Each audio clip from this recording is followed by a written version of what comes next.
Hello students, a very good morning to all of you. This is our channel Physics Gallery, Ashabino, and today we enter into our 10th lecture of ray optics. Almost the topic is completed. Hoping by this lecture we will complete the chapter. Okay, and the pending topic is two optical instruments. The first one we have taken simple microscope. Now compound microscope and an astronomical telescope. So the remaining topic contains two optical instruments. The first one, that is, we are going to the second optical instrument, that is compound microscope. Microscope. So we have to discuss about a compound microscope. So what is the use of a compound microscope? Have you seen that? Your biology lab. In your biology lab, you can see a compound microscope, the device which is used to study the anatomy, okay, cell structure, etc. That device is called as the compound microscope. So what is the use of compound microscope? It is used to view the image of objects, which are not seen by our naked eye.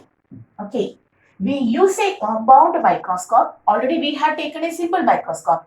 There we use the simple microscope only to view the objects in large size. Already we can see that by using our naked eye. In order to see it in larger size, we will use that simple microscope. But compound microscope is used to study the cell anatomy, cell structure, tissues, xylem, phloem in your biology classes. Okay, that type of small objects which are not seen by our naked eye is viewed by using a compound microscope. Okay, and it consisting of two biconvex lens. Our compound microscope consists of two biconvex lenses. The first one is called as the objective lens, and this objective lens is used to view or to focus the object. There are two biconvex lenses. The first lens is called as the objective lens and it is used to focus the object, and the second one is called as the eyepiece. Okay, and eyepiece is used to observe the image of object. Okay, so the eyepiece is used to observe the image of the object. Clear? So our compound microscope is used to view the image of objects which are not seen by our naked eye. And our compound microscope consisting of two biconvex lens. The first one is called as the objective lens and the second one is called as the eyepiece. Okay, objective lens is used to focus the object and eyepiece is used to focus the image. Clear? And the speciality is here the focal length of objective is very small when compared to the focal length of the eyepiece. The focal length of eyepiece will be larger than that of the focal length of the objective. Clear? Okay, so introduction everything, and now we are going to the structure ray diagram of a compound, not the structure, not at all the structure, the ray diagram, how it works. Okay, the ray diagram of a compound microscope, and hence to find the magnification both at near point and at far point. Near point 25 centimeter, least distance of distinct division, our strained eye, and far point, okay, far point relaxed eye, image at infinity, also called as the normal adjustment. Clear? Okay, so we are going to take the ray diagram, how this compound microscope helps to view very small object, that is the objects that are not seen with our naked eye, okay, in larger size. So our compound microscope consisting of an objective lens. It consists of an objective lens. This is our objective lens. Optic center is taken as O. This is the focus position. This is also focus position. And this is the axis on which both the objective and eyepiece are mounted. Clear? We have placed a very small object which is not seen with our naked eye. The small object, very small object, just in order to see it, in order to draw it, we have taken it a little bit larger, AB. Behind the focus, you have to place the object behind the focus so that the first ray parallel to the principal axis after refraction passes through F and goes like this. The second ray passing through the optic center goes without any deviation, and meets like this. Now we can see an image A dash B dash here. We can see an image A dash B dash here. Clear? Okay. O to AB distance is the objective distance of objective. O to B dash distance is the image distance of objective. Clear? O to AB distance is objective distance of objective, and O to A dash B dash distance is the image distance. Okay, so we can say AB is the objective for objective, A dash B dash is the image caused by the objective. Now what happens? These rays from the image of the objective passes to the eyepiece. That means the eyepiece with a greater or larger focal length is arranged in the same axis like this. This is our eyepiece. The optic center of eyepiece is taken as E in order to specify it is the eyepiece. Clear? And the rays from A dash B dash, the image of objective, enters into the eyepiece. Listen. A dash B dash is the image of objective, and now it acts as the virtual object. Now it acts as the object for eyepiece. Not the virtual object, it acts as the object for the eyepiece. And a lot of rays coming from A dash B dash enters into our eyepiece. And from that rays, at first we are considering a ray which passes through the optic center of eyepiece and goes like this. Okay, at first I am considering a ray which passes through the optic center of the eyepiece and moves like this. And the other rays, you have to listen, other rays will move like this, refracts from the lens, and on extending backward,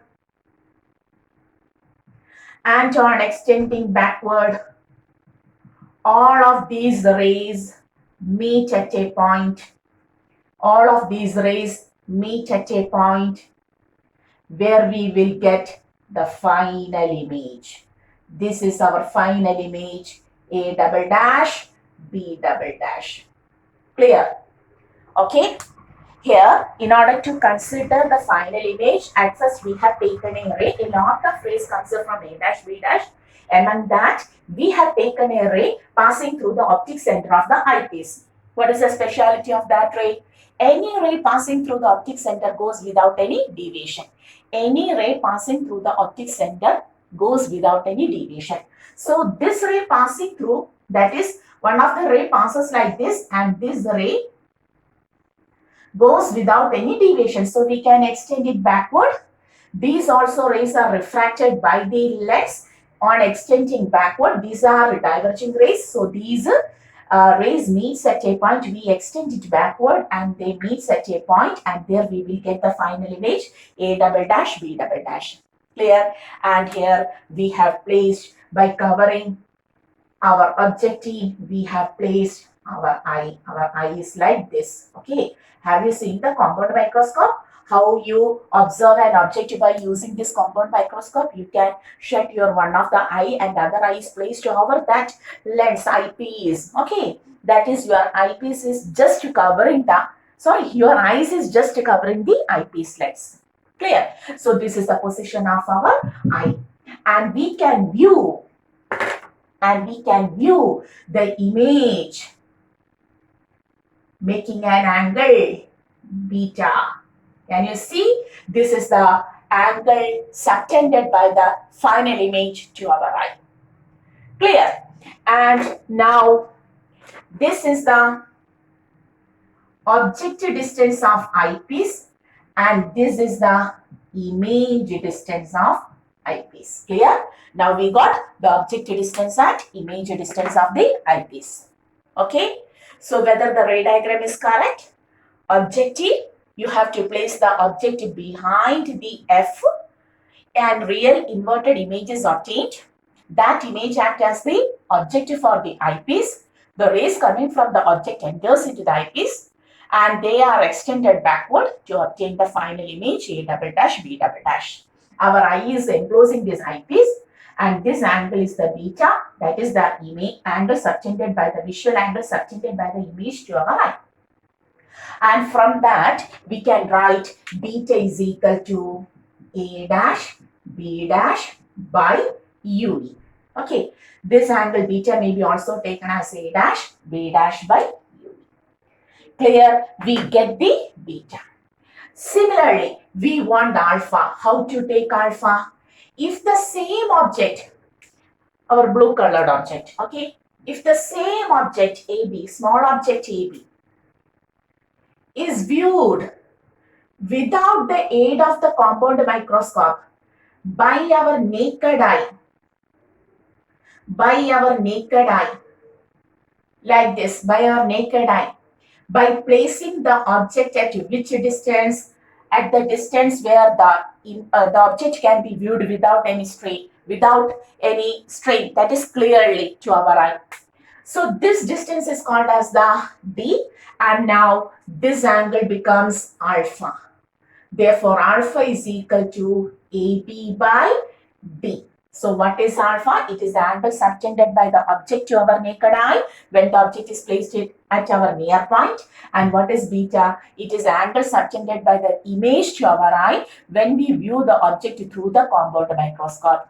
Okay, so this is the angle subtended by the image to our eye. Beta is equal to, by taking the small triangle A dash B dash by UE. Now we get the equations for alpha and beta. Now we are going to magnification. So what is magnification? We have taken the magnification M as the ratio of angle subtended by the image to angle subtended by the object to our eye. That is, M is equal to, beta is A dash B dash by UE divided by AB by D. Okay, taking the reciprocal of the denominator, we can write A dash B dash by UE into D by AB. Or on rearranging, A dash B dash by AB into D by UE. Now magnification becomes A dash B dash is the height of the image produced by the objective and AB is the object of the objective. So may I write A dash B dash as HI by HO of the objective lens. Which lens? Objective lens. Into D by UE. Okay, into D by UE. And already we have discussed the magnification by comparing the height and the distance. And during that process, we have written HI by HO is equal to V by U for a lens.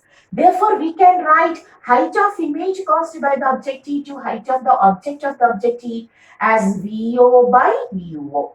We can write it as VO by UO into D by UE.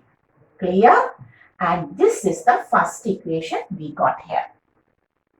And remember, this equation is in the form of, this is the VO by U is the magnification caused by the objective into D by UE. Do you remember this equation? You have taken this equation by considering the simple microscope when the image is obtained at infinity. D by UE is also the magnification caused by a lens, by convex lens. Okay, so we can say it is equivalent to MO into ME also. So M is equal to VO by UO into D by UE is also taken as MO into ME, whatever may be. Now we are going to Now we are going to image the first one. Image at near point. Image at near point. Okay. When the image is formed at near point, the final image is produced by which lens, objective or eyepiece? Tell me. Which lens produces the final image, A double dash, B double dash? Surely it is eyepiece. So we have to take the lens formula for eyepiece, where if the image is obtained at near point, we have to write VE as minus D, because the image is obtained on the same side of the object. UE as minus U.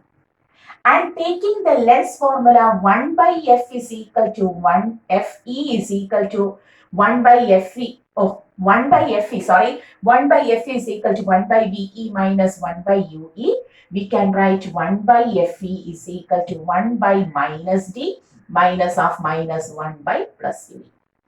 Here we want D by UE, so multiplying with the D. May I multiply this with the D? D by FE multiplying with the D. Okay. D by FE is equal to minus 1 plus D by UE. Or you can write D by UE is now equal to 1 plus D by FE. Equation number 2. Okay. Now the equation becomes D by UE is equal to 1 plus D by FE. Substituting 2 in 1, can you see this? Substituting 2 in 1, I have to just look at my camera. Okay, clear, everything is clear. 2 in 1, we will get M is equal to, we will write like this. M is equal to VO by UO into D by UE becomes 1 plus D by FE.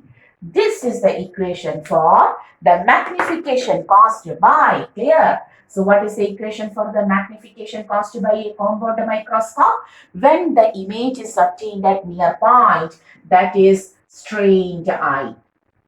Near point is also called as strained eye. Clear? So when the image is obtained at near point, the magnification cost becomes VO by UO into 1 plus D by FE. Clear? So the general equation for magnification is VO by UO into D by UE, which may also be taken as the product of magnification caused by the objective lens and eyepiece. And if the image is formed at near point, that is for the strained eye, the magnification becomes VO by UO into 1 plus D by FE. Important equation. Clear?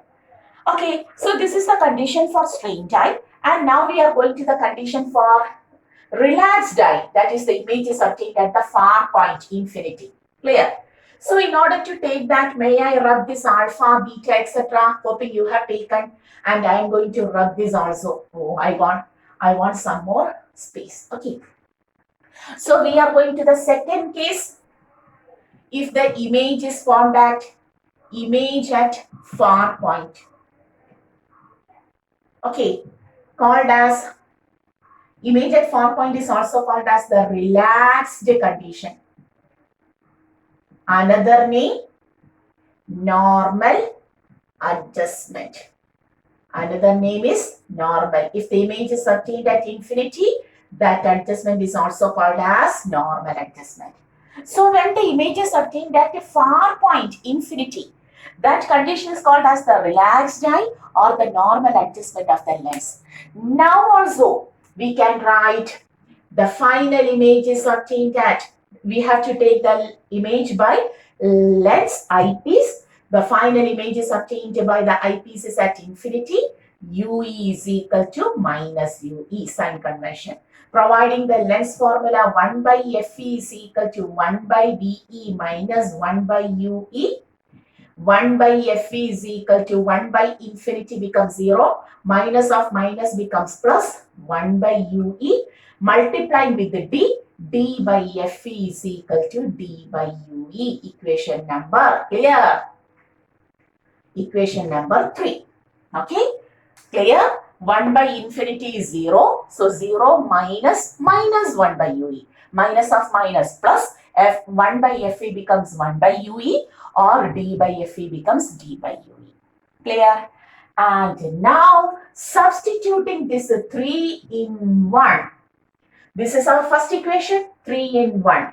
Magnification becomes VO by UO into D by UE becomes D by FE. So what is the equation for the magnification caused by the compound microscope? For normal adjustment, that is the image is obtained at the far point of a relaxed eye. M is equal to VO by UO into D by FE. Important. Okay. So this is the magnification caused by a compound microscope. Now, general equation, VO by UO into D by UE, which is also taken as MO into ME. Then, if the image is obtained at near point, that is the strained condition of eye, M is equal to VO by UO into 1 plus D by FE. And if the image is obtained at the far point, relaxed eye or normal adjustment of the compound microscope, M becomes VO by UO into D by FE. Clear? So this is all about the magnification caused by the working of a compound microscope. This is about the working of a compound microscope. Clear? Okay. And one more thing, hoping you have understood all of this. And one more thing, this is the, have you written this much? Yes. Clear? Pause the video, take the notes. And now, may I rub this portion? Okay, in order to see this our compound microscope, I am rubbing this, hoping you have taken the notes. Magnification for far point, relaxed condition, something else.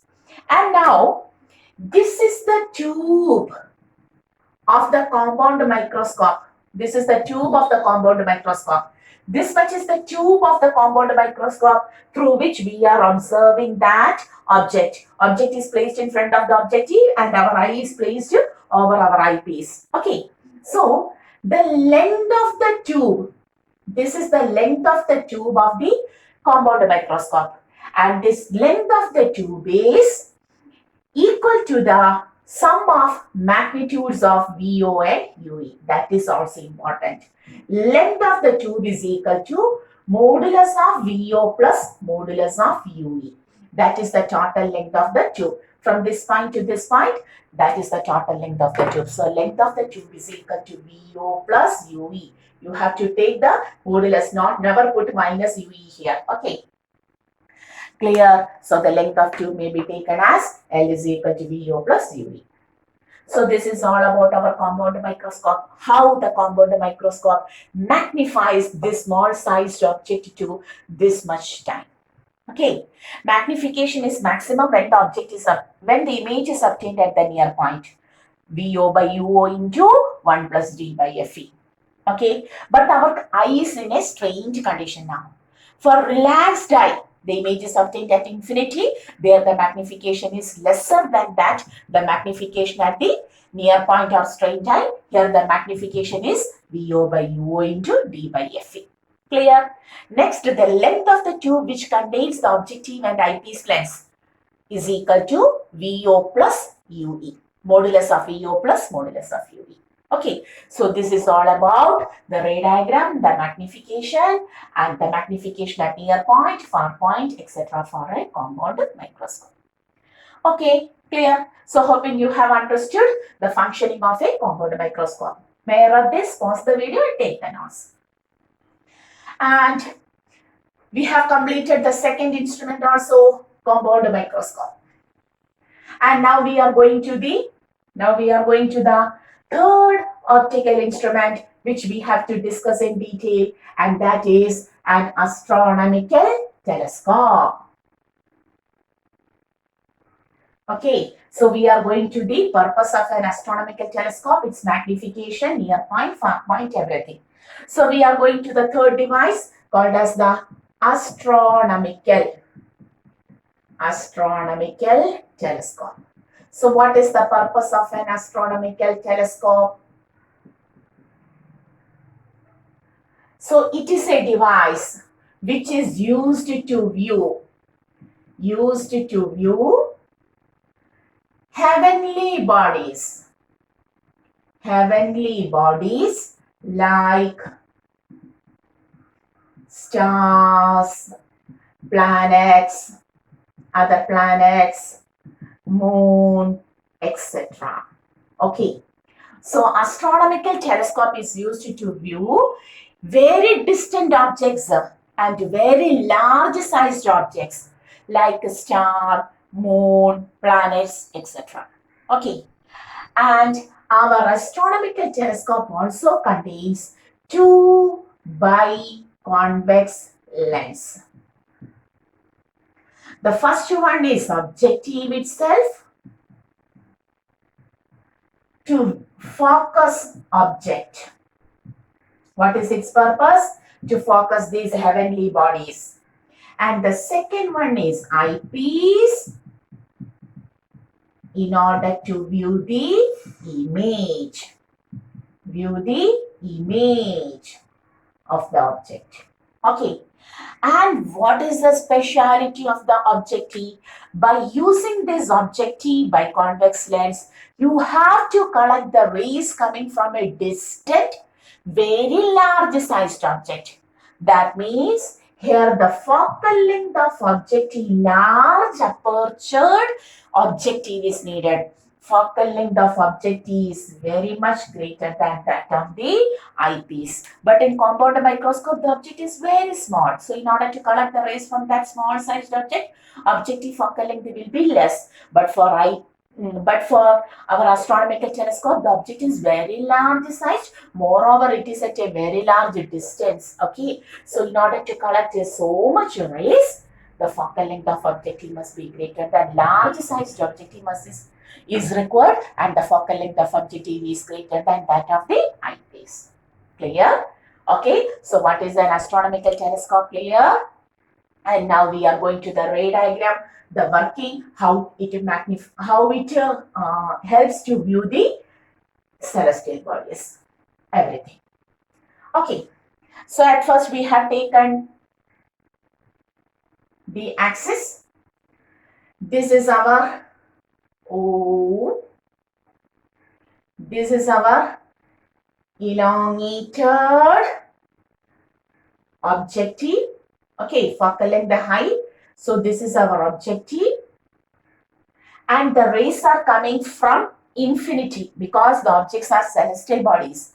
All of the rays are coming from infinity, and the rays which comes from infinity will be parallel to each other like this. The ray which passes through the optic center goes without any deviation, but the other rays undergoes refraction, and we got the final image, and we get the final image at this point. This is our A dash, B dash. Okay, so the object was placed at infinity. So UO is equal to infinity, and this is VO. Okay, and what is the speciality of VO? Since the object is placed at infinity, surely the image will be formed at the focal plane. What was the focal plane? The plane which contains all of the rays, the plane which contains the points where all of the rays coming from the infinity meets. This is the focal plane. So surely this will be FO. This distance will be FO. Okay, because the rays are coming from infinity, and the rays are coming from infinity after refraction meets only in the focal plane. So this distance will be surely objective, focus of the objective. Clear? And now this A dash, B dash act as the objective for the eyepiece, and here the eyepiece is kept like this. Focal length, here the eyepiece is kept like this. Okay, this is our eyepiece, and the rays coming from, correct? So eyepiece of optic center is taken as E, and the rays coming from this object is taken to this eyepiece. And as earlier we have taken, a lot of rays will come. We have considered only two like this. Okay, one more ray, the ray coming from this image entering the optic center of the eyepiece goes without any deviation like this.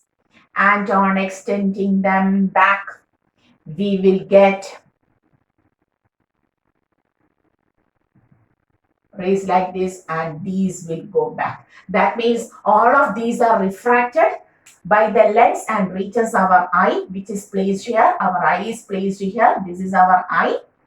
And the diverging rays will extended backward and finally meets at a point.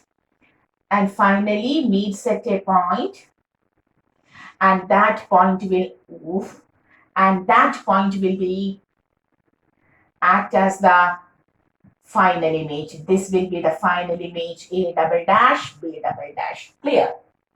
This distance will be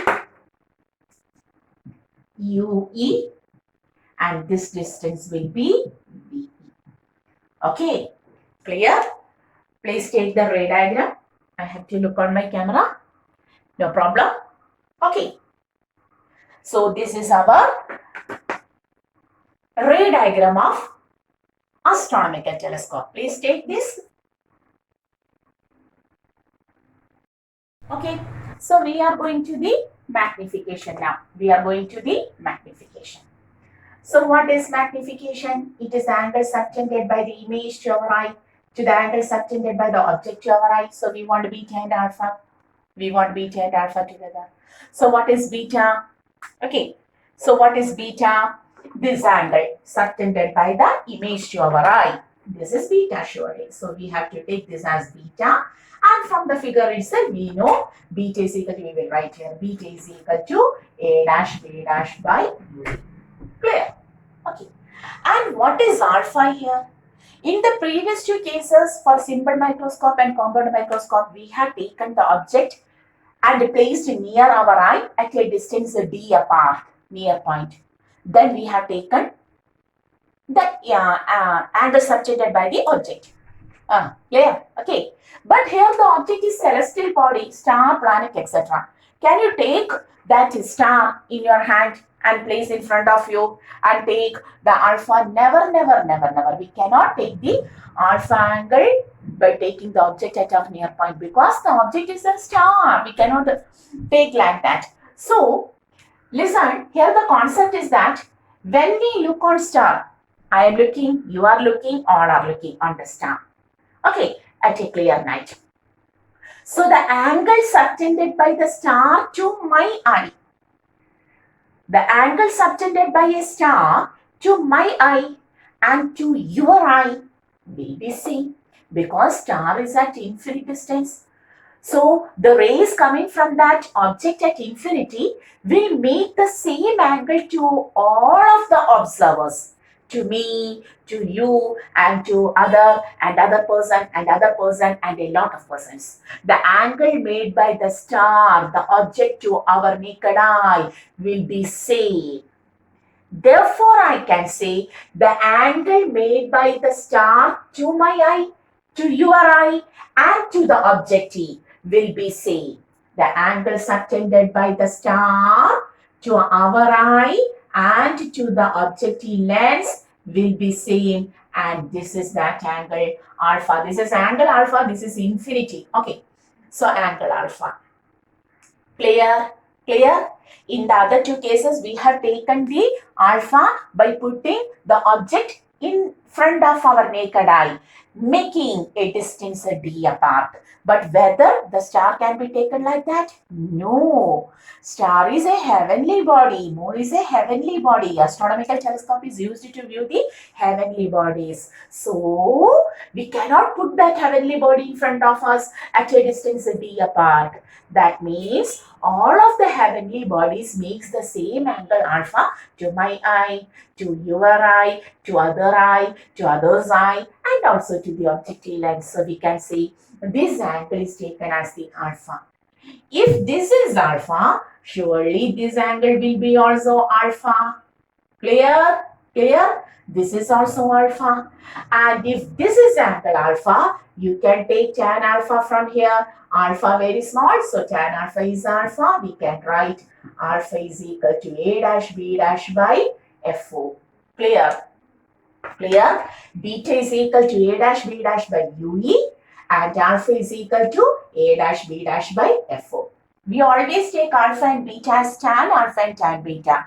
But since alpha and beta are very small, you have to put tan alpha as alpha, tan beta as beta in all the three optical instruments. Okay. So now putting the value m is equal to what is beta? What is beta? Okay. What is beta? A dash B dash by UE divided by what is alpha? A dash B dash by FO. A dash B dash cancelling 1 by UE divided by 1 by FO. Or magnification becomes FO by UE, first equation. Magnification becomes FO by UE, first equation. Clear? Okay? Good. Now the two cases. The first one, image at near point. Okay, strained eye. How to take that? Here, the final image which is obtained by the eyepiece is minus d. This distance becomes minus d. UE is minus UE. Taking the lens formula 1 by FE is equal to 1 by BE minus 1 by UE, we can write 1 by FE is equal to 1 by minus D minus of minus plus 1 by UE. Here it is 1 by UE. So taking 1 by UE as such, you will take 1 by D plus 1 by FE. Okay. And here there is a clear. Okay, and now I am going to take an assumption. May I take FE just in the next step? I am going to take 1 by FE as such plus here 1 by D, along with that I am multiplying with FE both in numerator and denominator. So that now we can take a rearrangement. 1 by UES, take 1 by FE common, then 1 plus FE by D. Okay, 1 by UE is equal to 1 by FE into 1 plus FE by D. Can you see? Yes, surely you can see. Now, this is equation number 2 and substituting 2 in 1. Substituting 2 in 1. You will get magnification M as FO, then by FE, 1 plus FE by D. This is the magnification when the image is obtained at near point. For the image at near point, N becomes FO by FE into 1 plus FE by D. Clear? Okay. A rearrangement. Here we have taken FE multiplied with FE both in numerator and denominator with the term 1 by D, so that we can take a 1 by FE in common and can take the format 1 by FE into 1 plus FE by D, then putting the value of 1 by UE in the basic equation and becomes FO by FE into 1 plus FE by D. This is the equation for the magnification for near point strain time. And suppose we are taking the image at infinity. Okay, image is at infinity. Okay, so can you see on that side? Yes, surely you can see. So hoping I am taking the image at infinity at this position. Second one, image at infinity, far point. Clear? Or relaxed eye. Or also called as normal adjustment. Okay, normal adjustment. And there we have to write VE, the image is obtained at far point, infinity. UE minus UE. Now 1 by FE is equal to 1 by VE minus 1 by UE, or putting the values, we can write 1 by FE is equal to 1 by infinity 0 minus of minus plus 1 by UE. Equation number 3, substituting 3 in 1. I have to look on my camera. Yes, this much is clear. Now we are going to substitute the 3 in 1. Substituting 3 in 1. 3 in 1. How can you write? This is the first equation. 1 by UE is 1 by FE. Therefore, FO by, you will get magnification as FO by FE. Clear? So, the magnification becomes FO by FE. Substituting 1 by UE, yes, but UE is equal to FE. So, UE becomes FE. That is, now we can write here. We can write here, what is the equation for magnification? In general, we got the equation as FO by FE. Clear? But for near point, the equation becomes M is equal to, what was the equation? M is equal to FO by FE into 1 plus the D by FE, and for far point, the equation becomes M is equal to just FO by FE. Important. So, in general, we got the equation M is equal to FO by UE. But for near point, magnification becomes FO by FE into 1 plus D by FE. And for far point, the equation becomes M is equal to FO by FE only. Clear? Okay. So that is also our, we have completed our astronomical telescope also. And the next thing, if the image is obtained at far point, VE is equal to infinity, then surely UE is equal to FE. Then surely UE will be, if the image is obtained at far point, UE will be equal to FE. And here also the length of the tube of the astronomical telescope, which contains objective and eyepiece, is equal to the focal length of objective plus UE. Okay, plus UE. If the image is obtained at infinity, relaxed L, UE becomes FE. So L becomes FO plus FE also. Okay, so L becomes FO plus FE if the image is the maximum length. L is equal to FO plus FE if the image is obtained at infinity. Clear? So magnification for near point, FO by FE into 1 plus FE by D. Magnification for far point, M is equal to FO plus FE. The length of the tube is FO, the modulus of FO plus the modulus of UE. And if the image is obtained at infinity, surely the object will be placed at the focal length of the eyepiece, second focus of the eyepiece. Therefore, we can write L becomes FO plus FE. And numerical questions related to this L is equal to FO plus FE and M is equal to FO by FE can also be generally given. Okay. So this is all about our astronomical telescope. Clear? Magnification cost when the object is placed at, the image is obtained at near point and then when the image is obtained at far point. Okay. And such a type of astronomical telescope is called as a refracting telescope. This telescope is called as a refracting telescope because here the objective lens, the lens which collects all of the rays coming from the heavenly body, which is at a far distance away, objective lens is used. And since the objective lens is causes the refraction, this type of telescope is commonly called as refracting type telescope. This is called as refracting type telescope. But the speciality of this telescope is it is very difficult to maintain the telescope because the objective lens is of large aperture. Okay.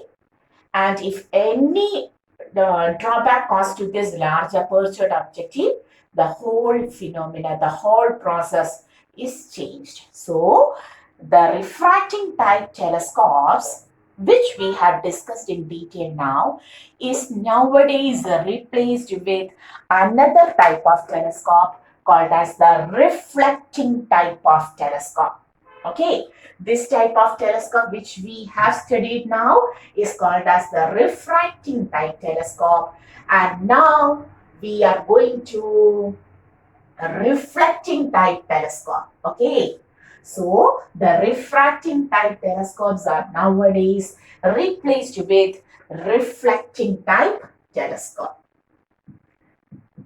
Reflecting type telescope. And the speciality is that Here the objective lens, large aperture objective lens, which was very difficult to maintain and replace, is replaced, substituted by a mirror. That's why this is called as the reflecting type telescope. That is here objective mirrors are used. Mirrors are used as the objective. We can write here mirrors are used as objective. Okay, objective. Clear? And there are different types of telescope. In our NCRT, the mentioned telescope is called as Cassegrain, sometimes also called as Cassegrainian. All these names are used. Cassegrain telescope is mentioned in our NCRT. Another type of reflecting telescope is Newtonian telescope. We have to mention only about Cassegrain telescope. Okay. And how this Cassegrain telescope works, we are going, the purpose is same, in order to view the heavenly bodies. Okay. So, our Cassegrain telescope consisting of a tube. Okay. And the tube is connected to another smaller tube by means of important paraboidal concave mirrors. Which type of mirrors? Paraboidal concave mirrors. Okay. So the two tubes are connected by means of paraboidal concave mirrors. And here there is a convex mirror. This is a convex mirror. Okay. A convex mirror. Clear? Okay. And here there is a lens. There is a lens. The paraboidal concave mirror acts as the primary objective. This acts as the primary objective, and the convex mirror placed here acts as the secondary objective. It acts as the secondary objective. It is convex. Okay, once more clearly. A convex mirror like this. Outer surface is reflecting.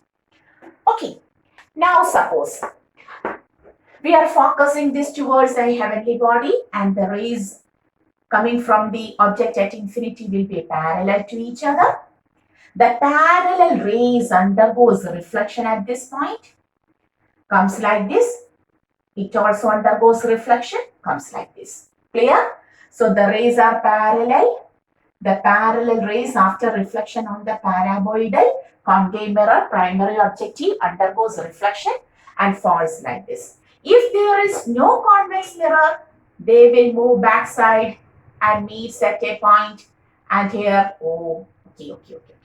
and here we will get an image. Here we will get an image if there were no convex mirror. But what happens?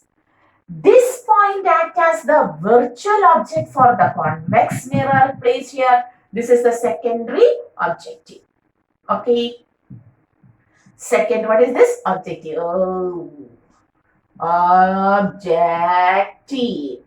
Okay.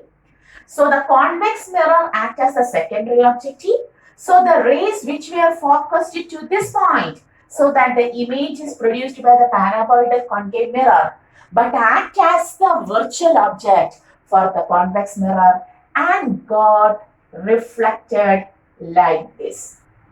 And the final image is obtained like this. These are then refracted by the lens, and here we have placed our eye and we can see the image. These rays enters into our eye and we can see the image. Okay, clear?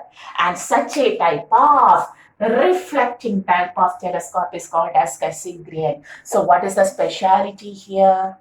What is the speciality here? From the figure itself, it is seen that it is a very simple, easy handled device. That is the first thing. Advantages. Everything is same. The magnification cost is same. Magnification for near point is FO by FE into 1 plus FE by D. Okay, near point. For far point, magnification is FO by FE. Okay, everything is same. So what is the advantage? We have to know about the advantage. Advantage of this reflecting type mirror. The first one is it is very simple device. Easy to handle and to carry. Okay, the first thing is it is a very simple device, easy to handle, easy to carry. The second one is that it produces the image, the objective is replaced by the mirrors. The objective lens is replaced by the mirror here. So what is the importance? Sharp, clear, more sharp, clear image is obtained in our reflecting type of telescope. The next important thing is it is very cheap, or we can write less expensive. If the cost is very large, we cannot produce. Okay, but it is less expensive than our refracting type telescope. The next is it is free from the objective. Okay. The objective is free from defects. That is, for lens there are two types of defects. Spherical defect. Defect is commonly called as aberration, spherical aberration, and chromatic aberration. So what is spherical aberration? Spherical aberration means a lens doesn't focus all of the paraxial and marginal rays at the same point. Sometimes the paraxial rays meets at a point and the marginal rays meets at some other point like this. Okay. So the inability of a lens to focus all of the paraxial and marginal rays to a single point is called as spherical aberration. That is, can you see this? Spherical aberration. That is a defect of the lens. I will look on my camera. Yes, you can see. That defect is called as the spherical aberration. And the another type of defect is called as chromatic aberration, where the white light enters into the prism. Enters into the lens. Just like the prism, it deviates the 7 colors in 7 ways. So that violet undergoes maximum deviation like this, and the red undergoes dispersion. Red undergoes like this. Okay. So what happens? Very colorful images obtained. The white light is entering, but we are seeing all of the objects, the image of the objects in 7 colors. That is not a useful thing. I'm looking on you and I'm seeing you in 7 colors. Okay, so that is an aberration. Aberration means a defect, and such a defect is called as the chromatic aberration. This defect is called as the chromatic aberration.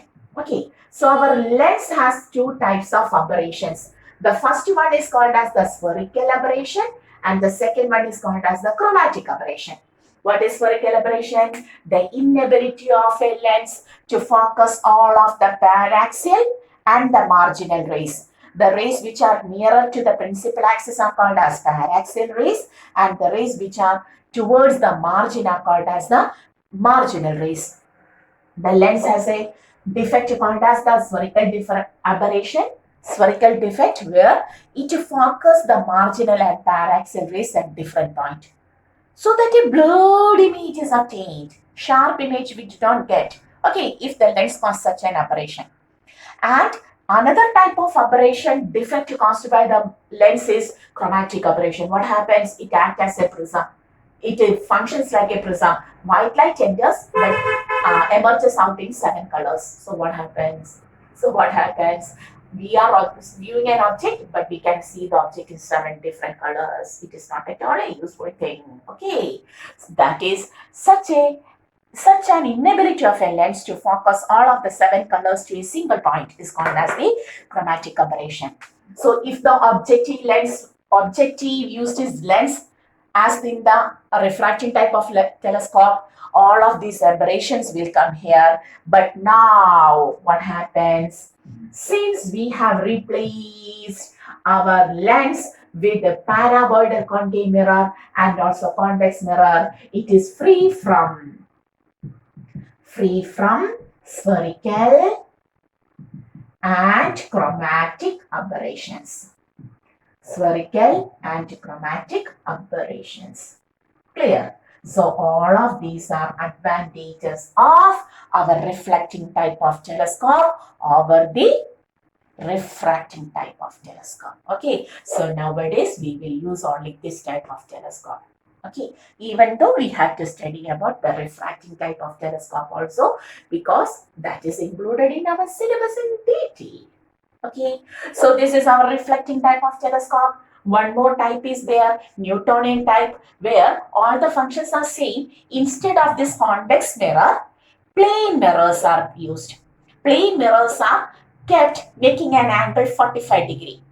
Okay, plane mirrors are tilted to an angle 45 degree. Instead of this secondary convex mirror, secondary plane mirrors tilted by an angle 45 degree are placed. That is the only difference, but we don't have to discuss about that because it is not included in our syllabus. Okay, so we have completed the whole topic related to our ray optics. That is, we have completed the chapter. So hoping all of you understood the topic. Hoping you have studied the earlier lectures also in detail. Okay, if not, go through the topics also, study well. If there is any doubt related to any topic, please ask it in the comment box. Okay, and today we are winding. We will come with the new lecture of the new chapter as soon as possible. Okay, and before winding, once more, this is our channel, Physics Gallery, Asha Binu, and I am your favorite teacher, Asha Miss. Okay, living.